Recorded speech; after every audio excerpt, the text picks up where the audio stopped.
and welcome back to my channel.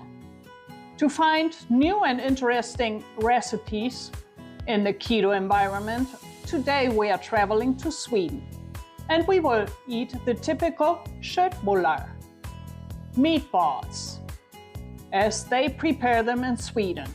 This is not your IKEA version, this is a very nice Sunday meal for the family. So watch to the end and find out how to do these really tasty meatballs, Köttbullar. For our meatballs we will be using a mix of ground pork and ground beef. This is about a 50-50 mix and it's 2 pounds.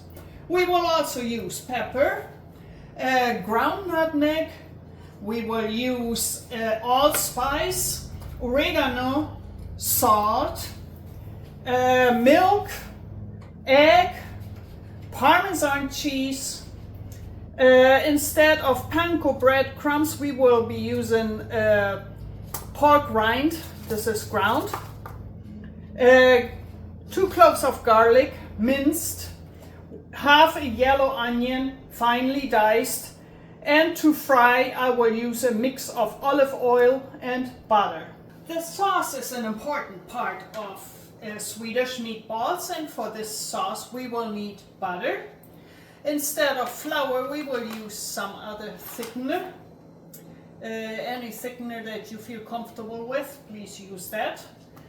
Beef broth, Worcestershire sauce, Dijon mustard, parsley and sour cream, which should be at room temperature, half a cup of this. We will start with about a tablespoon of olive oil, which we will heat in our pan, and I will add, as announced, about a tablespoon of butter to make this a more or less 50-50 thing.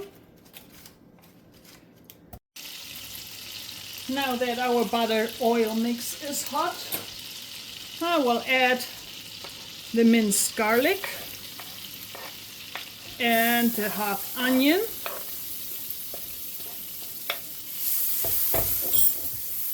And I will leave this to soften in here. That should only take a couple of minutes.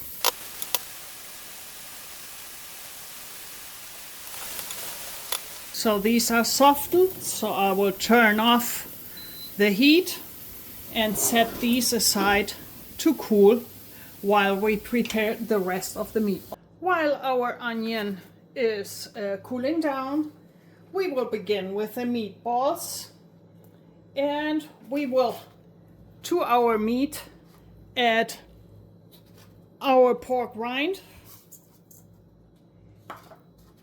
as well as the Parmesan cheese, the whisked egg, the milk, our cooled onions and garlic,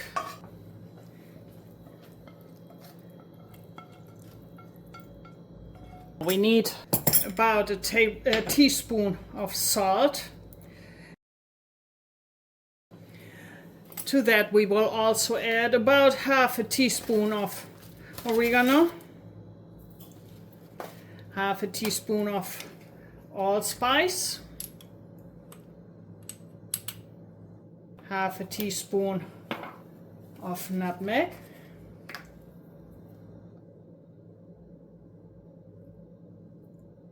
that was a generous one, and also about a half teaspoon of pepper.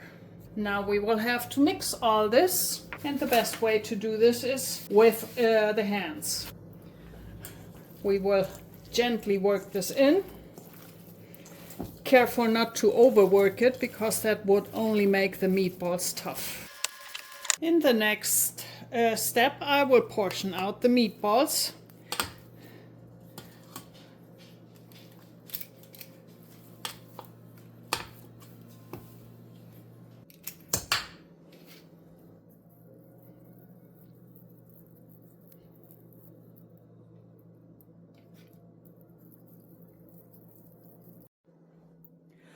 Our meatballs are now shaped and will go to rest for 15 minutes at least in the refrigerator and up to overnight.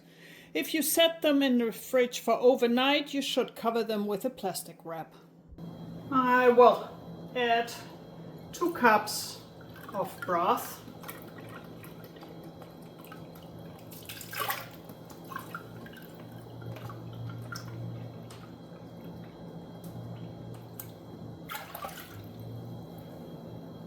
Two teaspoons of Worcestershire sauce. Good Lord, who invented the name of this stuff? I get stuck every time I have to pronounce it.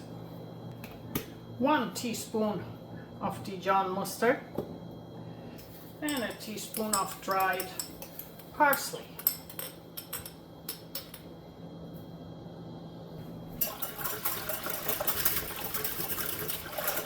I will whisk this up and set it aside.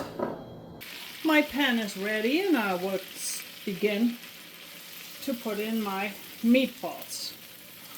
I don't want to crowd them.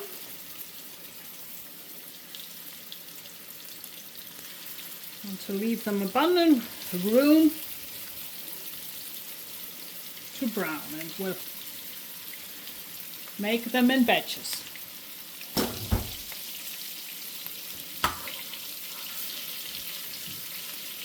I will turn them and brown them from all sides for about a minute each side.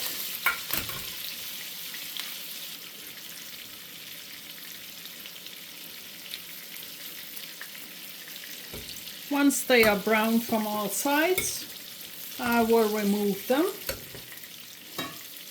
and start the next batch. I will add butter and olive oil as needed, and also will regulate the temperature as needed.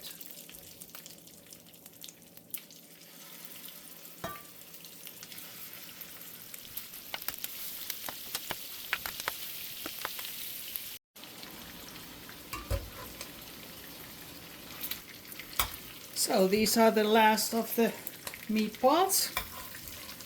I will fish them out of here and set them aside. You can and should use the same pan for the next step, but I am afraid I won't have room for everything. So I will switch pans here and bring in a bigger one. But I'll be careful to put all the bits and pieces in here, together with about 4 tablespoons of butter.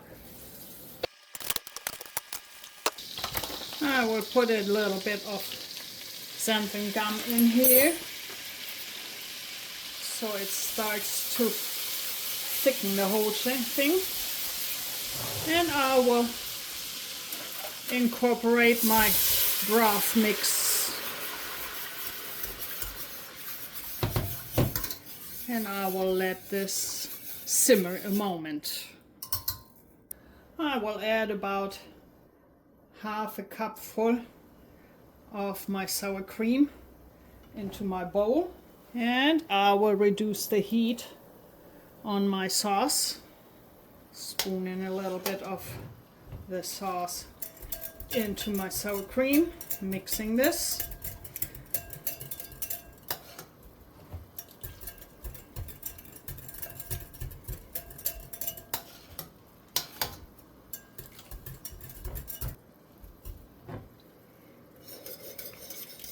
And now I will add the sour cream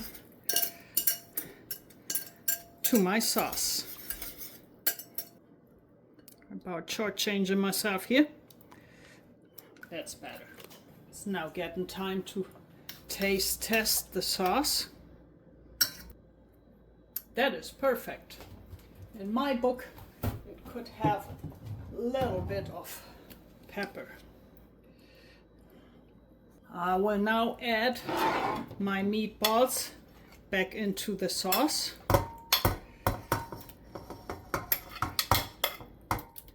Come on guys, get in line. Together with any juices they may have released.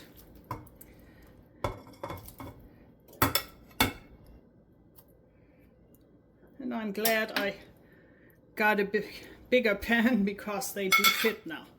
I will now let this simmer on very low heat until the meatballs are done. I will turn them at least one more time to make sure that they cook evenly. Traditionally in Sweden, the meatballs are served with mashed potatoes or butter noodles. I have opted for the keto version of mashed potatoes, that is mashed cauliflower.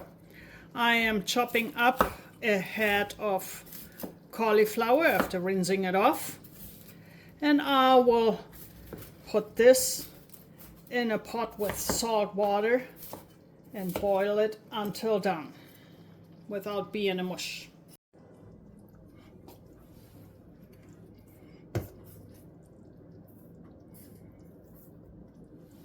Okay, so my cauliflower is ready cooking.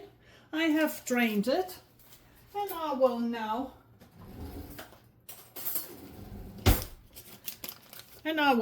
add a little bit of butter.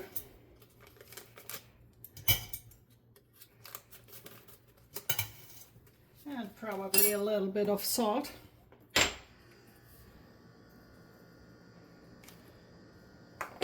And this is where an immersion blender comes in very handy.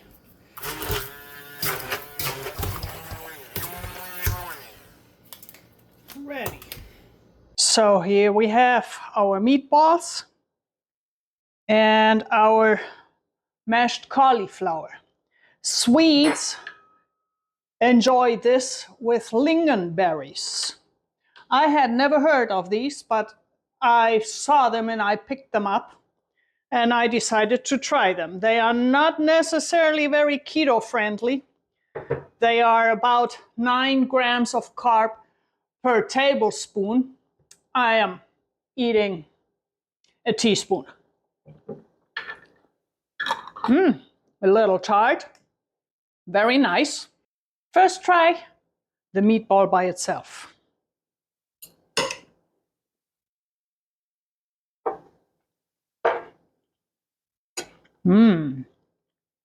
Very tender, very spongy. I get a hint of nutmeg.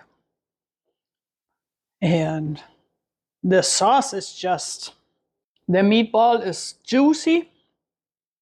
Oh, it's so tasty. This is really addictive, this stuff. So let's try it with my mashed cauliflower.